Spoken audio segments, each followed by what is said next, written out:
إن الحمد لله نحمده ونستعينه ونستغفره ونؤمن به ونتوكل عليه ونعوذ بالله من شرور أنفسنا ومن سيئات أعمالنا من يهده الله فلا مضل له ومن يضلله فلا هادي له وأشهد أن لا إله إلا الله وحده لا شريك له وأشهد أن محمدا عبده ورسوله صلى الله عليه وسلم اللهم صل على محمد وعلى آل محمد كما صليت على إبراهيم وعلى آل إبراهيم إنك حميد مجيد اللهم بارك على محمد وعلى آل محمد كما باركت على إبراهيم وعلى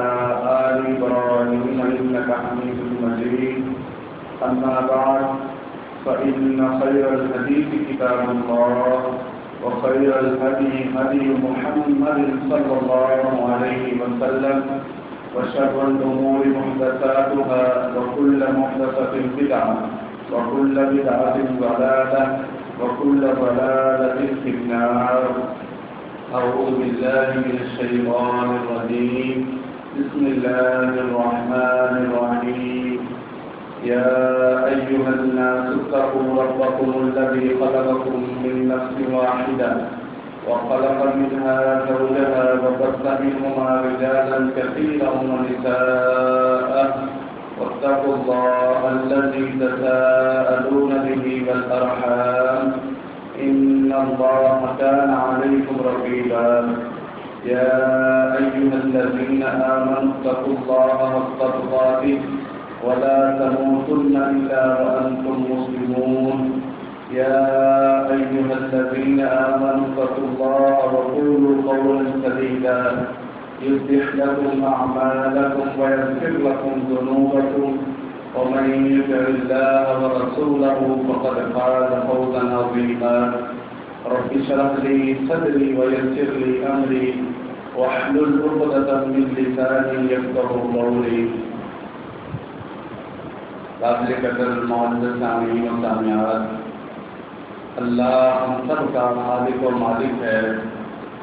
دنیا کے اندر جتنے بھی تاریخی کلمات ہیں، کبریائی اور بڑائی کے جملے ہیں، ان سب کا حقیقی مستحق اللہ تعالی ہے.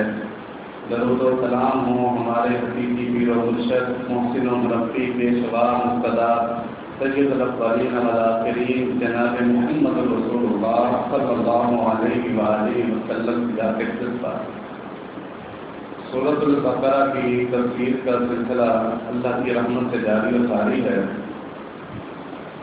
اللہ تعالیٰ نے قریباً 20 آیت میں 3 گروہوں کا تذکرہ کیا ہے آغاز میں سے. ان 20 آیات میں اللہ تعالیٰ نے گمراہی اور سیدھا رستہ اس اعتبار سے 3 گروہوں کا اللہ نے تذکرہ کیا ہے. 5 آیت کے اندر اللہ تعالیٰ نے مومنین کا تذکرہ کیا جو حق پر ہیں، ان کی صفات بیان کی، ان کے اعمال بیان کیے. پھر اس کے بعد اللہ تعالیٰ نے 2 آیات کے اندر کافروں کا تذکرہ کیا کہ وہ بالکل بھی ایمان لانے والے نہیں ہیں اور وہ ایمان لا بھی نہیں سکتے اپنی ثباتوں کی وجہ سے. اس کے بعد اللہ تعالیٰ نے ایک لمبا سلسلہ آیات کا وہ منافقین کے 2 گروہوں کے بارے میں بیان فرمایا. ان کے اندر ان کی صفات، ان کی نشانیاں، ان کی کرتوتیں اللہ تعالیٰ نے بیان فرمائی. پورے قرآن مجید کے اندر بہت ساری جگہوں کے اندر اللہ نے منافقوں کا بھی، مومنوں کا بھی اور اللہ نے کافروں کا تذکرہ بھی کیا ہے. لیکن یہ سورت مدنی صورت ہے، یعنی کہ یہ نبی علیہ السلام کی ہجرت کے بعد مدینے میں نازل ہوئی تھی. اور اس لیے وہاں پر جانے کے بعد جو پہلا سامنا رسول اللہ صلی اللہ علیہ وسلم کو تھا وہ انہی 2 گروہوں کے ساتھ تھا. یا تو یہودی تھے، کافر تھے، یا منافقین تھے. اس لیے اللہ تعالیٰ نے اس کے آغاز میں ان تمام کا 3 گروہوں کا تذکرہ کر دیا جو کہ مدینے میں آباد تھے، کیونکہ یہ سورت مدنی ہے، ہجرت کے بعد نازل ہوئی ہے. اب اس کے بعد اللہ تعالیٰ بیان فرما رہے ہیں اعوذ باللہ من الشیطان الرجیم یا ایھا الناس اعبدوا ربکم الذی خلقکم والذین من قبلکم لعلکم تتقون۔ اے لوگوں، تمام انسانیت اللہ تعالیٰ اس کو مخاطب کر رہے ہیں کہ اے لوگوں، یا ایھا الناس، اے لوگوں، ان کے مخاطب کرنے کے لیے اعبدوا، تم سارے میری عبادت کرو، ربکم، جو تمہارا رب ہے، یعنی کہ اللہ اپنا کہہ رہا ہے کہ میں تمہارا رب ہوں، تمام انسانیت میری عبادت کرے۔ کیوں عبادت کرے؟ ربکم الذی خلقکم، وہ رب ہے جس نے تمہیں پیدا کیا، والذین من قبلکم، اور ان کو بھی پیدا کیا جو تم سے پہلے تھے، جن کے بارے میں تم سن رکھا ہے کہ تم سے پہلے وہ لوگ تھے، ان سے پہلے وہ لوگ تھے جو ہم نے سن رکھا ہے، ان کو بھی تمہارے رب نے پیدا کیا ہے۔ لعلکم تتقون، تمہارا رب اس لیے کہہ رہا ہے کہ تمہارے بچنے کا واحد رستہ یہی ہے کہ تم اپنے رب کی عبادت کرو، لعلکم تتقون۔ اب اللہ تعالیٰ نے ڈائریکٹ وہ بات کی ہے تمہید باندھ کر اس صورت میں، اس قرآن مجید کے آغاز میں، کہ جو قرآن مجید کا اصل مقصد ہے، جس تبلیغ کے لیے قرآن مجید آیا ہے۔ اللہ نے یہاں پر دو جملوں میں بات کی ہے، اے لوگوں اپنے رب کی عبادت کرو جس نے تمہیں پیدا کیا، ہر بندے کو مخاطب کیا۔ پھر جو اس تبلیغ کو سنیں گے ان کے لیے یہ مثال دی کہ لوگوں، تم میں سے جو پہلے لوگ تھے انہیں بھی تمہارے رب نے پیدا کیا۔ اب اللہ تعالیٰ یہ سمجھانا چاہ رہے ہیں کہ تم سے پہلے جو امتیں تھی نا، اور ان پر بھیجنے والے جو پیغمبر تھے، بھیجے جانے والے، یہ تمام کے تمام اس توحید کے لیے اللہ نے بھیجے تھے، اسی توحید کے لیے۔ آپ قرآن مجید باتیں دیکھیے، کسی بھی پیغمبر کے تذکرے سے پہلے اللہ تعالیٰ یہ ضرور بیان کرے کہ ہم نے حود کو بھیجا، ہم نے موسیٰ کو بھیجا، ہم نے عیسیٰ کو بھیجا، ہم نے یوسف کو بھیجا، ہم نے یعقوب کو بھیجا، ہم نے موسیٰ کو بھیجا، ہم نے ہارون کو بھیجا۔ جتنے بھی اللہ پیغمبروں کے نام لیں گے، سب سے پہلے اللہ تعالیٰ نے یہ لکھا ہے کہ ہم نے اس کو بھیجا، اس پیغمبر کو، تاکہ وہ لوگوں کو بتائے کہ اللہ کی عبادت کرو، اس کے ساتھ اس کے علاوہ کسی دوسرے کی عبادت نہ کرو۔ اللہ نے آغاز میں یہ بتایا ہے، والذین من قبلکم کا مطلب یہ ہے کہ تم جان لو کہ یہ معمولی بات نہیں ہے، یہ دعوت معمولی نہیں ہے، تم سے پہلے لوگوں پر بھی یہی دعوت بھیجی گئی۔ اللہ تعالیٰ قرآن مجید میں فرماتے ہیں سورۃ الزمر کے اندر کہ وما خلقت الجن والانس الا لیعبدون، کہ ہم نے جنوں اور انسانوں کو اپنی عبادت کے ہی لیے پیدا کیا ہے، یعنی کہ تخلیق کا مقصد اللہ نے اپنی عبادت کو قرار دیا، اس کے علاوہ اور کوئی مقصد نہیں کہ آپ اللہ کے بندے بن کے رہو اس دنیا کے اندر، یہی اللہ نے تخلیق کا مقصد بتایا ہے۔ وما خلقت الجن والانس الا لیعبدون، وما اور نہیں، خلقت اللہ کہہ رہے میں نے پیدا کیا، الجن والانس جنوں اور انسانوں کو، الا مگر لیعبدون کہ وہ سارے میری عبادت کریں، اور کسی مقصد کے لیے پیدا نہیں کیا۔ اللہ تعالیٰ نے اپنی توحید کے لیے یہاں پر بہت بڑی دلیل دی ہے کہ میں نے تمہیں پیدا کیا ہے۔ یہ جو انسان کا ڈھانچہ ہے نا، اس جیسا نمونہ دنیا میں نہ کوئی بنا سکتا ہے، نہ کسی نے بنایا، نہ کسی کی اتنی اوقات ہے کہ وہ اس جیسا سسٹم بنا دے جیسے یہ سسٹم ہے۔ اللہ نے اتنی بڑی دلیل ہے کہ یہ بندہ کافر بھی ہو نا تو اس دلیل سے بھاگ نہیں سکتا۔ اللہ تعالیٰ قرآن مجید میں فرماتے ہیں کافروں کا تذکرہ کر کے، وَلَئِن سَأَلْتَهُم مَّنْ خَلَقَهُمْ لَيَقُولُنَّ اللَّهُ، اگر آپ ان کافروں سے پوچھیں نا کہ تمہیں کس نے پیدا کیا، من خلقہم، کس نے تم سب کو پیدا کیا، لَيَقُولُنَّ اللَّهُ، وہ سارے کہیں گے کہ اللہ نے پیدا کیا۔ ان کے پاس آپشن کوئی نہیں ہے، ایسا کوئی بنا ہی نہیں سکتا اس زمین کے اوپر ایسا ڈھانچہ۔ اللہ تعالیٰ نے اتنی بڑی اللہ نے دلیل دی کہ ہر عام، خاص، بوڑھا، بچہ، مرد، عورت، پڑھا لکھا، ان پڑھ، اجمی، عربی، گورا، کالا، کوئی بھی انکار نہیں کر سکتا۔ خلیفہ ہارون رشید کا نام آپ نے سنا ہو، بہت بڑا بادشاہ تھا، بڑی سلطنت کا بادشاہ تھا۔ اس نے اپنے غلام سے کہا، خادم سے کہا کہ مجھے پانی پلاؤ۔ خادم پانی لے کے آئے پیالے میں۔ اس دور کے اندر وہ بڑی عزت کے ساتھ بڑے اچھے سے پیالے ہوتے، آج کل تو گلاس ہے، تو وہ پیالے جو ہے نا لے کے آیا۔ خادم نے پانی پیش کرنے سے پہلے پوچھا، حضور یہ بتائیں اگر یہ پیالہ جس کے اندر پانی ہے یہ پانی دنیا کا آخری پانی ہو، اس کے علاوہ کوئی اور پانی دنیا میں موجود نہ ہو، تو آپ اس کے لیے کیا قیمت ادا کر سکتے ہیں؟ اس پیالے کے لیے، چھوٹے سے پیالے کے لیے، گلاس کھانے کے لیے۔ تو ہارون الرشید کہنے لگا کہ میں اس پانی کو خریدنے کے لیے اپنی آدھی سلطنت دے سکتا ہوں۔ سلطنت چھوٹی موٹی نہیں تھی، کیا آپ سمجھیں کہ اس کے پاس یہ پاکستان جتنی جگہ ہوگی، اس کے پاس یہ بر صغیر جتنی جگہ ہوگی۔ ایک دفعہ اس نے اپنے محل کی چھت پر کھڑے ہو کر، اپنے گھر کی چھت پر کھڑے ہو کر، یہ بادل جو بارش پر کھاتے ہیں نظر آتا ہے کہ یہ بارش پر کھائیں گے، ان بادلوں کو دیکھ کر اس نے مسکرا کر کہا کہ اے بادل تو جہاں مرضی جا کر برس، جہاں جا کر برسے گا وہ پانی زمین پر گرے گا، ان سے اگنے والا اناج میرے ہی محل میں آ کر وہاں پر قیام کرے گا، یعنی کہ وہ میرے پاس ہے، اتنی بڑی سلطنت کا ہمارے کہتا میں اپنی آدھی سلطنت دے دوں گا۔ غلام نے کہا، خادم نے کہا جی پیے، نوش فرمائیے۔ پانی پی لیا ہارون الرشید نے۔ اب اس خادم نے پھر سوال کیا، حضرت یہ بتائیں جو پانی آپ اپنے اندر لے گئے ہیں یہ پانی باہر میں نکلے، صرف ایک صورت میں نکل سکتا ہے کہ آپ اس کی قیمت ادا کریں، تو پھر اس کی آپ کیا قیمت ادا کریں؟ جو پانی جسم میں چلا گیا ہے اس کو نکالنے کے لیے آپ کیا قیمت ادا کر سکتے ہیں اگر یہ خود بخود نہ نکلے؟ تو حضرت ہارون الرشید کہنے لگا کہ میں اس پانی کو اپنے جسم سے نکالنے کے لیے اپنی پوری سلطنت بھی خرچ کر سکتا ہوں۔ یہ اللہ کا نظام دیکھیے، ہم روز کتنا پانی پیتے ہیں، کتنا اپنے آپ نکل جاتا ہے، کتنا کھانا کھاتے ہیں، خود بخود اس کا مقصد ہے۔ اور نبی علیہ الصلوۃ والسلام نے کتنی خوبصورت بات بتائی ہے، الحمدللہ الذی اطعمنا وسقا وصدقا وجعل له مخرجا۔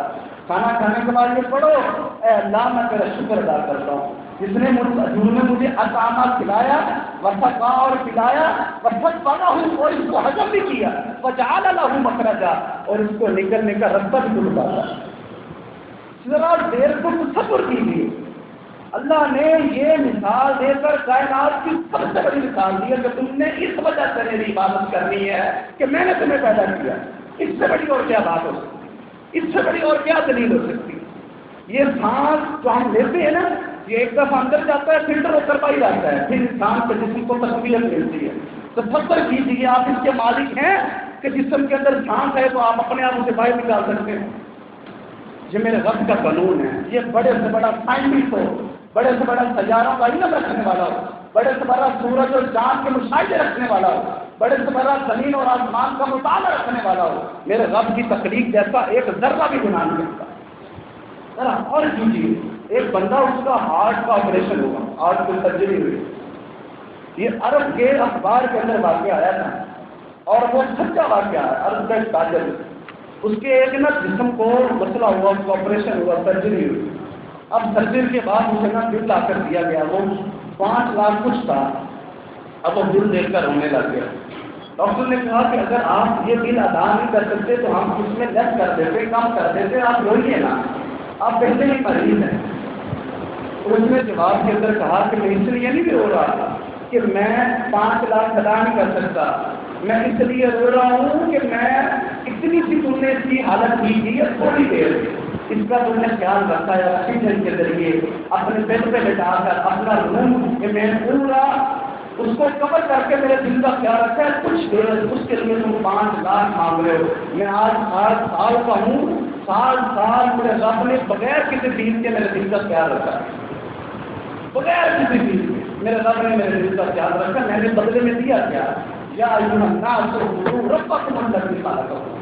میرے رب نے سب سے بڑی دلیل دی ہے کائنات کی، اس کے علاوہ کوئی دلیل نہیں اس سے بڑی، کہ میں نے تمہیں پیدا کیا اس لیے میری عبادت کرو، میں نے تمہیں دنیا کے اندر بھیجا اس لیے میری عبادت کرو، تمہیں بھیجنے کا کوئی اور مقصد نہیں تھا اس لیے میری عبادت کرو، میں نے بھیجا ہی اپنی عبادت کے لیے، اس لیے صرف میری ہی عبادت کرو۔ اللہ تعالیٰ نے اتنی بڑی دلیل دے کر کہا، اور یہ اللہ تعالیٰ نے اپنی توحید کی اس قرآن مجید میں دوسری دلیل دی ہے۔ پہلی آپ نے سورۃ الفاتحہ میں سنی، اور یہ سورۃ البقرہ کے اندر پہلی دلیل اللہ تعالیٰ نے، تم نے میری عبادت کرنی ہے کہ میں نے تمہیں پیدا کیا، اس جیسا شاہکار دنیا میں کہاں اور کون لا سکتا۔ اب آپ نے مختصراً توحید کی 3 قسمیں ذہن میں رکھ لی ہیں، اس کے بعد پھر ہم انشاءاللہ اس پر بھی بات کریں گے۔ توحید کی 3 قسمیں ہوتی ہیں، 3 قسمیں توحید کی، اللہ کی توحید کی 3 قسمیں ہیں کہ وہ 3 طرح کی توحید ہے جس پر ہمارا ایمان اور ہمارا عمل ہونا ضروری ہے اور یہی نجات کا ذریعہ ہے۔ اور اگر ہمارا عمل اس توحید پر نہ ہوگا تو پھر ہمارے جبے صبے مسلے سجدے حج عمرے قربانی نظر و نیاز کچھ بھی کام نہیں ہے۔ یاد رکھیں یہ توحید وہ فلٹر ہے کہ جو عمل کو پاک کر کے جنت کے لیے ہمارا راستہ بناتا ہے۔ اللہ تعالیٰ نے قرآن مجید میں فرمایا ہے، کسی عام بندے کو نہیں فرمایا، فرشتے جس کے قابل تھے نا، جو دھوپ میں کھڑا ہوتا تھا فرشتے اپنے پروں سے اوپر پایا کرتے تھے، جو گرمی میں اپنا ہاتھ کسی منہ پہ لگا دیتے آپ پرانے سے بخاری اٹھا سکتے۔ صحابی کہتے ہیں صحرا کی تپتی دھوپ کے اندر نبی علیہ الصلوۃ والسلام نے اپنا ہاتھ میری گال پہ لگایا، وہ قسم اٹھا کر کہتے ہیں کہ وہ برف سے زیادہ ٹھنڈا صحرا کی تپتی دھوپ کے اندر اس پیغمبر صلی اللہ علیہ وسلم کو اللہ مخاطب کہہ رہے ہیں، کر کے کہہ رہے ہیں لئن اشرکت لیحبطن عملک ولتکونن من الخاسرین۔ اے پیغمبر اگر آپ بھی شرک کرتے اللہ آپ کے بھی عمل کو باطل کر دیتا۔ اور ہم کس کھیل کی ہوئی، کس بات سے ہم اتراتے ہیں، کس بات کا ہمیں مان ہے؟ وہ جو سب سے پہلے جنت میں جائے گا، جنت کا دروازہ جب اللہ کے نبی دستک دیں گے نا جنت کے دروازے پر قیامت کے دن، تو وہ صحیح بخاری کے اندر ہے کہ وہ دروازہ پوچھے گا، وہ جنت کے دروازے پر کھڑا ہوا پہرے دار، وہ فرشتہ پوچھے گا من، آپ جواب میں کہیں گے محمد صلی اللہ علیہ وسلم، محمد آیا ہے دروازے کے اوپر۔ وہ فرشتہ کہے گا ہاں یہی مجھے نام بتایا گیا تھا، جب یہ آئے تو سب سے پہلے جنت کا دروازہ کھولنا ہے۔ اللہ اس پیغمبر کو، اپنے محبوب کو، کائنات میں ہر شے سے افضل انسان کو اللہ کہہ رہے ہیں کہ اگر آپ بھی اللہ کے ساتھ کسی کو شریک کریں، ذرہ بھر بھی شریک کریں، 0.0001 بھی کسی کو شریک کرے، پھر بھی اللہ آپ کے عمل کو باطل کر دے۔ ہم کس چیز کے لوگ ہیں؟ لیکن اشرکت لیحبطن عملک ولتکونن من الخاسرین۔ آپ خسارے پانے والوں میں سے ہو جاؤ گے کہ اگر آپ اللہ کے ساتھ کسی کو شریک لے رہا ہو۔ اللہ کی توحید کی بھی کتنے پہلی توحید یہ جو اللہ یہاں پر بیان کر رہا ہے، یا ایھا الناس اعبدوا ربکم الذی خلقکم، یہ رب الہ ہے اور سب کو پیدا کرنے والا ہے، توحید الوہیت اسے کہتے ہیں۔ دوسرے نمبر پر ہے توحید ربوبیت، عبادت چاہے وہ مادی ہو، چاہے وہ بدنی ہو، چاہے وہ قولی ہو، چاہے وہ فعلی ہو، کسی طرح کی عبادت نیکی کی غرض کو اللہ سے ہوتی، نظر و نیاز ہو، چڑھاوے ہوں، بانٹنا ہو، لینا ہو، دینا ہو، مانگنا ہو، حاجات رکھنی ہو، کسی طرح کا بھی عقیدہ اچھا برا کو سب میں رب کے کام، اس میں کسی کا عمل دخل نہیں ہے، یہ توحید ربوبیت ہے۔ اور تیسری ہے توحید اسماء و صفات، جو اللہ تعالیٰ کے نام اور اللہ تعالیٰ کی صفتیں۔ اب دیکھیں اللہ راضی ہے، اس کی صفت ہے، اللہ عالم الغیب ہے، اس کی صفت ہے، اللہ علیم بذات الصدور ہے، اس کی صفت ہے، اللہ تعالیٰ قابض ہے، اس کی صفت ہے، اللہ لطیف ہے، جو اس کی صفت ہے، اللہ خبیر ہے، جو اس کی صفت ہے۔ یہ سارے معاملات کے اندر اگر آپ ذرہ پر بھی کسی کو شریک کرتے ہیں، چاہے وہ پیغمبر بھی کیوں نہ ہو، چاہے وہ محمد رسول اللہ صلی اللہ علیہ وسلم بھی کیوں نہ ہو، آپ شرک کر رہے ہیں اللہ کے ساتھ۔ اللہ آپ کے عمل کو قبول نہیں کرے گا۔ اللہ قرآن مجید میں کہہ رہا ہے لئن اشرکت لیحبطن عملک ولتکونن من الخاسرین۔ اللہ تعالیٰ کہہ رہے ہیں کہ اگر پیغمبر آپ بھی شرک کریں، یہ کیا مطلب ہے؟ اللہ ہمیں بتا رہے ہیں کہ ہمارے عمل کی اوقات کیا ہونی چاہیے۔ یہ نہیں ہے کہ پیغمبر کے عمل وہ اللہ کی توحید کے ساتھ جڑے اور ہم کہیں گے نہیں جی ایسے نہیں ہو سکتا، یہ ہمیں بخشوائیں گے، ان کے وسیلے سے مانگا جائے۔ ہم تو ان کی قبر پر جا کر یہ کہتے ہیں کہ اللہ ان کے وسیلے سے دے، جو میرا رب اس شارک سے بھی زیادہ قریب ہو، اس سانس لینے والے کنٹرولر سے بھی اللہ اس کنٹرول روم سے بھی زیادہ قریب ہو، اس رب کو پکارنے کے لیے ہمیں وسیلہ چاہیے۔ جو میرا رب کہتا ہے کہ تم مجھے پکارو میں تمہاری دعا کو قبول کروں گا، سنوں گا، دوں گا تمہیں، ہمیں اس کے لیے کسی مدد چاہیے۔ جو میرا رب موسیٰ کے قافلے میں کھڑے ہو کر بغیر آواز کے اپنے رب کو معاف کر دے اور بارش برسا دے، اس رب کو اپنی دعا سنوانے کے لیے ہمیں قبر کا وسیلہ چاہیے۔ جو میرا رب زندہ ہے، جو میرا رب حی ہے، جس کو کوئی سوال نہیں ہے، جس کو کبھی اونگ اور نیند نہیں آتی، اس میں رب کو پکارنے کے لیے ہمیں مردہ کی وسیلہ چاہیے۔ جس میں رب کو جو ہر وقت سنتا ہے اپنے علم کے ساتھ، قدرت کے ساتھ، اپنے غلبے کے ساتھ، اپنے لطیف اور خبیر ہونے کے ساتھ ساری دنیا کو اپنی مٹھی میں لیے ہوئے، اس رب کو پکارنے کے لیے ہمیں کسی ننگے پھلنگے کی ہمیں مدد چاہیے کہ یہ ہمیں اپنے رب کے پاس لے کے جائے۔ یہ توحید دنیا کی سب سے قیمتی چیز ہے۔ یہ توحید نہیں ہے تو کوئی عمل نہیں ہے۔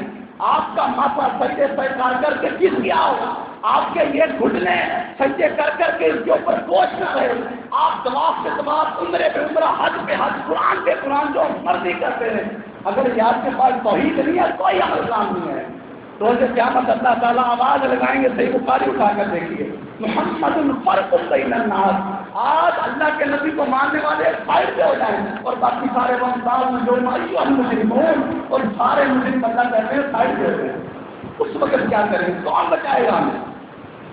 یہ اللہ کی توحید، یہ اللہ کا نام، اللہ عالم الغیب صرف اللہ ہے، اگر اللہ کے علاوہ ہم کسی نبی کو بھی عالم الغیب مانتے تو ہم شرک کرتے ہیں، اللہ صرف اللہ کافی ہے، اگر اس کے علاوہ ہمارا عقیدہ یہ ہے کہ کوئی ڈاکٹر بھی شفا دے سکتا ہے پھر بھی ہم شرک کرتے ہیں، رازق میرا باب ہے، اگر اس کے علاوہ ہم کسی اپنے بڑے کو مانتے ہیں کہ یہ رزق دیتا ہے پھر بھی ہم شرک کرتے ہیں، یہ عقیدے کی بات ہے، یہ نظریے کی بات ہے، یہ ہمارا نظریہ ہے، یہ ہمارا نیریٹو، یہ ہمارا عقیدہ ہے، اور اس عقیدے پر جنت میں ملے گی، اسی عقیدے پر جہنم میں ملے گی اگر اس سے ہم منہ موڑیں گے، یہ ہمارا عقیدہ ہونا چاہیے۔